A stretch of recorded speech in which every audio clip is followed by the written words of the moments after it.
King Kunta. Everybody want to cut the legs off. What? I'm having deja vu right now. It's raining outside, and I was like, you know, I love the rain. And then I started singing.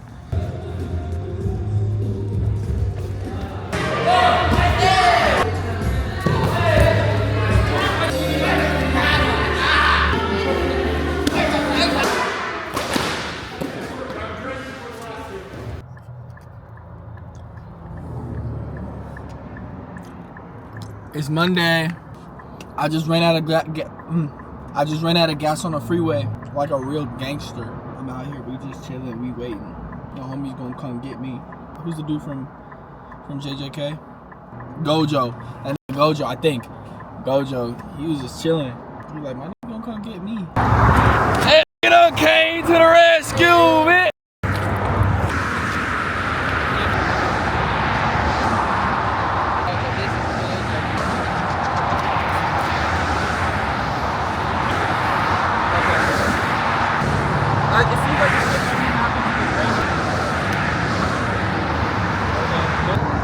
Love, coach. Anytime. I'm getting deja vu. Oh, can't leave my beanie. I'm getting mad deja vu right now. Like the last time I was here, it was raining, not sunny. I was singing Boys and Men. But this time I got a longer walk. Rather die young than live my life without you. Oh, live my life without you, yeah. I'm a young, live my life without you, baby. Oh, yeah, stay with me, bitch. Wow, that's a tiny splinter. But it hurts. I'm gonna need some finger protection.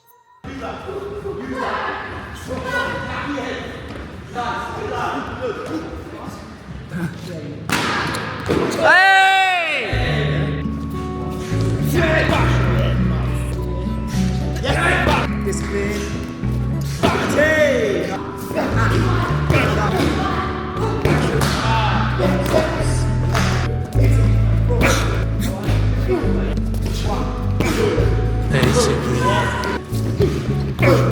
what I'm saying is I know one day you're gonna need me where you wanna go. Package from Ryan James Adams of Antioch, California. This is your favorite. A sock the wind the audience likes to laugh at.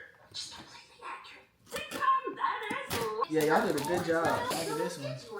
I'm sure this is your piece with the Muslim man with the This is fire. Oh, it's two. What are you doing? Aw.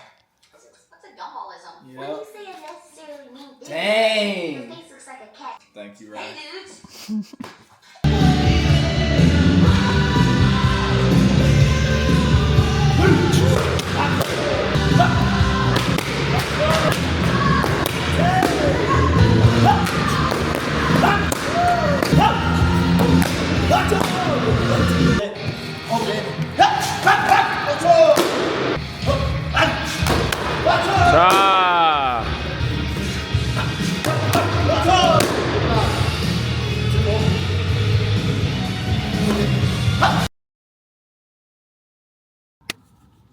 Alright, so this is a very important life skill that I just learned how to do, and I'm gonna share it with y'all. If no one taught you how to do this yet, you're gonna know now. This is flowers and what to do with them, okay? The first thing I did, I bought the flowers. What I've been told is, which I didn't do, instead of going to the store and just buying a bouquet of flowers and giving them with the plastic and shit like that, go to a wholesale flower place, because you get $40 worth of flowers for the same price that you would get 3 bouquets at a store, which is about $100 and some. But you can get enough flowers and the greenery and stuff like that at a wholesale flower store to do the same thing. Work smarter, not harder. Once you get your roses, specifically roses, the first thing you want to do is dethrone them.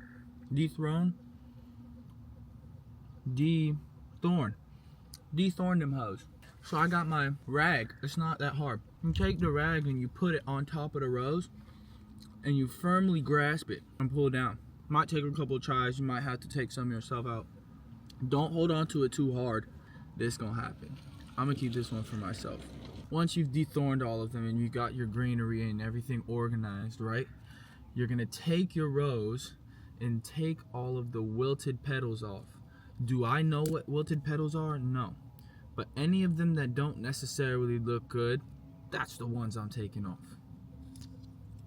And then I'm gonna take it from the bottom or something like that and lightly roll it. That's gonna fluff the flower up. So now we're cooking with grease. Now what we're gonna do is you follow this order. Flat rose, leafy green, extra flower of choice. And then you turn 90 degrees and you go again with a rose. And then a leafy green, your extra flower of choice. I'm gonna go with this one. Then you take your rubber band that you saved. I didn't tell y'all to do that, but save the rubber band, right? And then push that hoe up. Wonderful. Now you got your bouquet. Get you some cardboard or some newspaper, something. Fold that hoe over to make a diamond. And that's a beautiful bouquet. Look at that. Nice. Hi. This look good? Perfect. Yeah? Okay. Presentation. Thank you. I appreciate it. Did we get to this much? But here we are. Oh, yeah. What do you want from me? I'm 1,000 miles away, but you're confronting me. Don't go screaming my name when I leave. Bro, this thing is like, I don't know how this kind of happened in your head. I don't either. But this is, I feel like what I've needed for the last, like, my entire life, bro. Can't you feel the love coming from my heart? But a broken heart is right 2 times a day. You're the girl I'm always dreaming of. Love. Ah! I gotta read that part. Coming from my heart. Bull. I haven't been taking care of myself recently, and I need to. I can feel myself slipping, and I don't like it. I don't like how I feel about myself and how the people that I'm interacting with are making me feel. It's uncomfortable because it's like one moment you feel like you're on top of the world, literally, and then you don't. You just don't. It's a lack of fulfillment. I don't know where it comes from, but I haven't been talking to God recently, so need to have a little convo. But one thing I'm going to do right now is get the fuck off of my phone and just go on a little bike ride. Listen to some music. Hopefully get my head right before we go to training. But I think my phone is a big part of it. Scrolling and comment sections. I hate comment sections. I need to take a break from my phone. That's all. And get back to me. Cool.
Always some bullshit.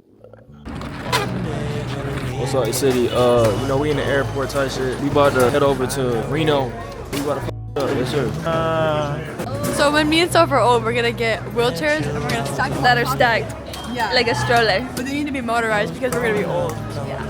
And then we're gonna roll like that, and we're gonna be happy together.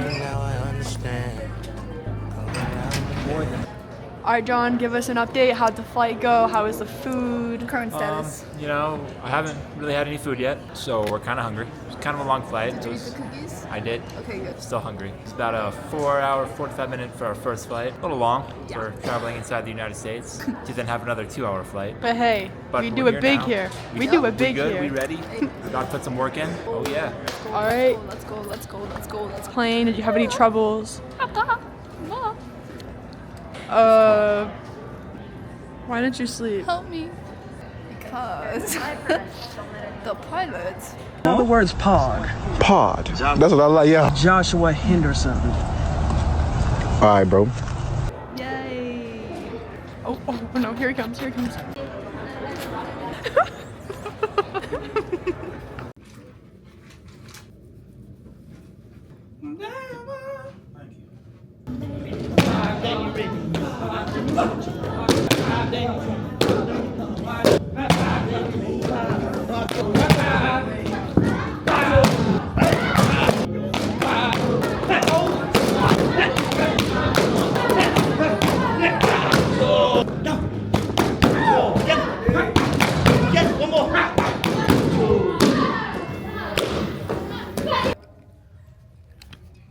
Please, that's be so cute. I'm ready for the photo now. I could just now slide down so we don't have the chairs. Hey guys.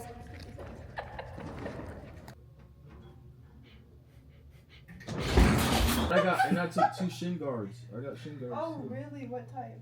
You got these You see, now you're going through my like, who These told ones you are the that? good ones. I got the good ones in there too. Stop being mean. Choose kindness. I would threw some shit at you, bro. We I don't would need have tossed this. my phone in your forehead. That's rude. Don't do that. Then what are you trying to say then? Because you said something, so I'm like, we talking about. I didn't say anything. You're the one who's talking. You just said I was hard, and then he said pod. He's like, do it. So what's your point? What are you trying to get off? Yeah, I was trying to. Nothing. You get your point out. Go ahead, talk. Go ahead, talk. No, I want to hear you talk. I don't want to hear her talk. She's done. I want to hear you talk. I want to hear you talk. He said pause, so I'm thinking 7 moments of silence. Go ahead.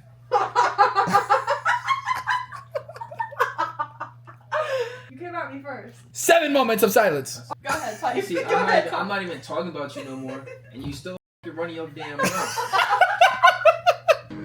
Stop lying. Stop crying. Yeah. Because I was trying. Yeah. I was trying to learn, but you didn't want me to learn. Can I call you Rose? Now I'm gonna go up. You say that. Boom, boom, boom, boom.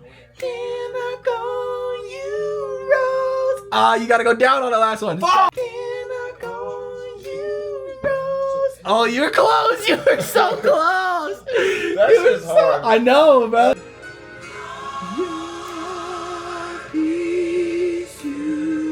You are the source of my strength. You are the strength of my life. Total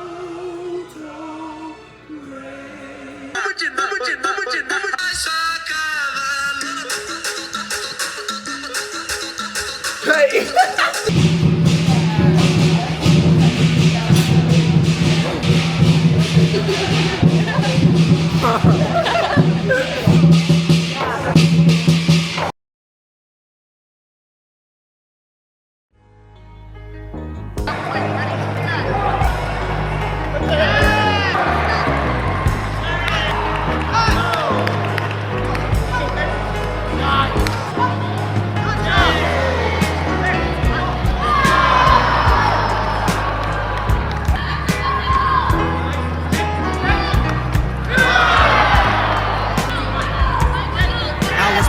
February 24th, 1970. The day I was delivered, they said I would build a legacy. Picture me with influence that lasts generations. I was made out of love to keep you happy and educated. The first 3 letters letters of the alphabet were named. I made you laugh, I made you dance, I made you sing. I've been around the world and back. You recorded my almanac, so dealing with before the fact. Me and Pops was exchanged. My father was a public figure, bigger than life. Lived as a winner on stages alike.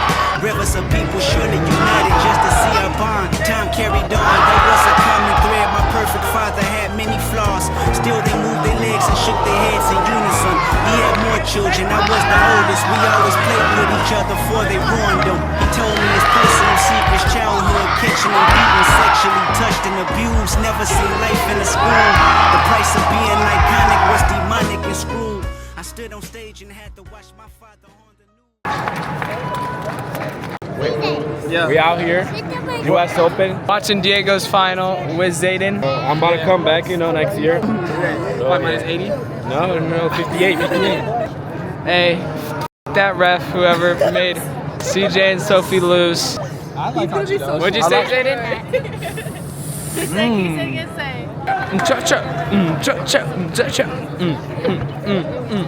cha-cha, cha-cha, cha-cha, cha-cha, cha-cha, cha-cha. Basically. He said, is that funny? Yes. God, Max, you're fucking cool, dude. Max.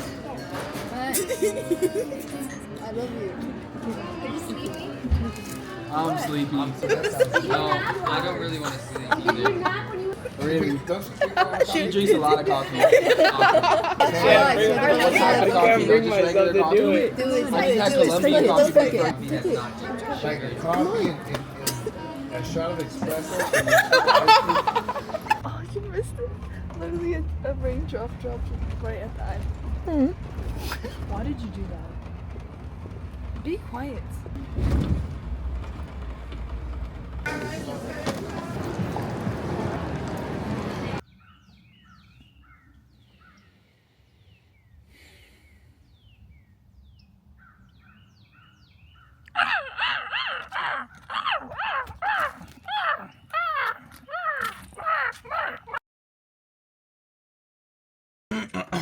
Alright, I'm gonna make this quick and simple. I got some shit to get off my chest.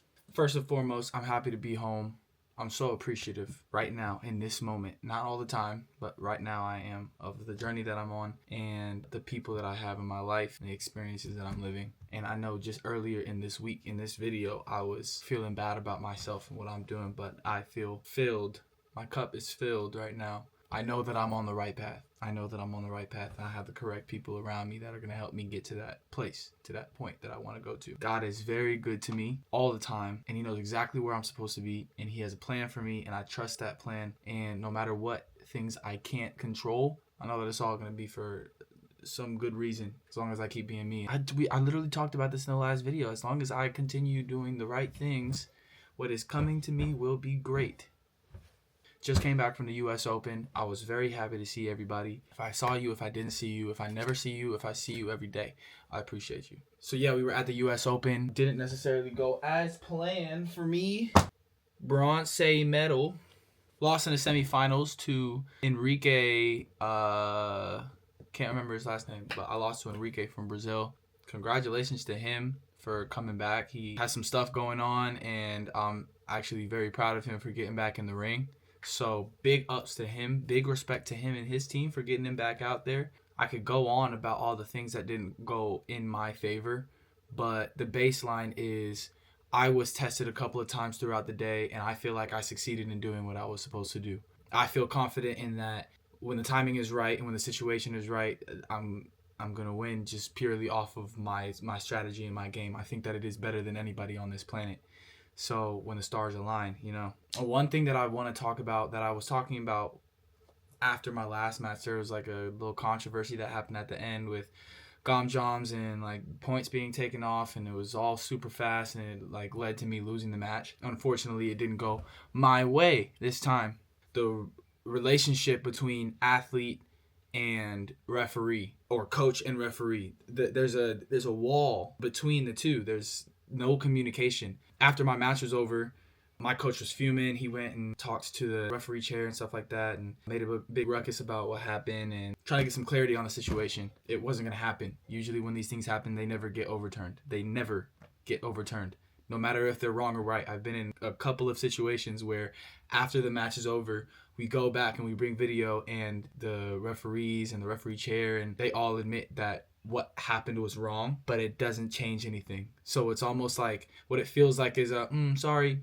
It doesn't feel great. It feels like I'm being pushed to the side. It feels like I'm being disrespected. And I have big respect for the referees. I think that you guys are a massive part of the game. It just hurts to see that respect level isn't also there. The respect from athlete to referee is there, but the respect from referee to athlete is not the same level, you know? Anytime I've tried to ask questions or things of that nature or get clarity on things, I'm met with kickback. I'm met with like gom joms for being quiet, or even if I try to go up to him after, I've asked referees, like referee chairs after matches and stuff like that, if I can go and talk to referees so I could get, I did this at US Open as well. I was like, I just want to go and talk to bro and see where his head was at and why he made the calls that he made so that I can get some clarity and understand what I need to or not need to do in that situation the next time. The answer to that was no. I wasn't even allowed to talk to him. You know what I mean? And you look at like NBA, NFL, Premier League, like all of these different sports, there's a conversation between the athlete and the referees, and it's cordial. It's not like we're yelling at each other or anything like that. And obviously there's going to be emotion because we're in sport. And we're in a fighting sport. Of course there's going to be emotion. But I think that discourse between athletes and referees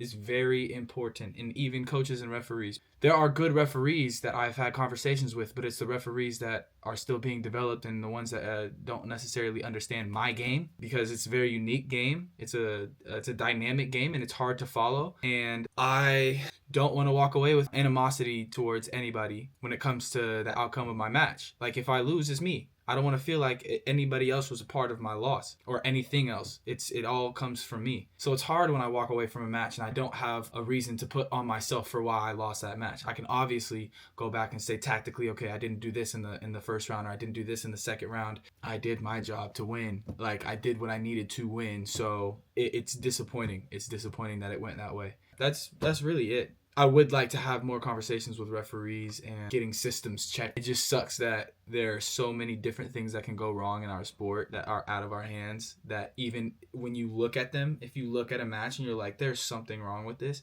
it won't get fixed. Like if the data was messed up, which people were saying all day, the data was messed up. One pad was harder to score on than the other, or this or that.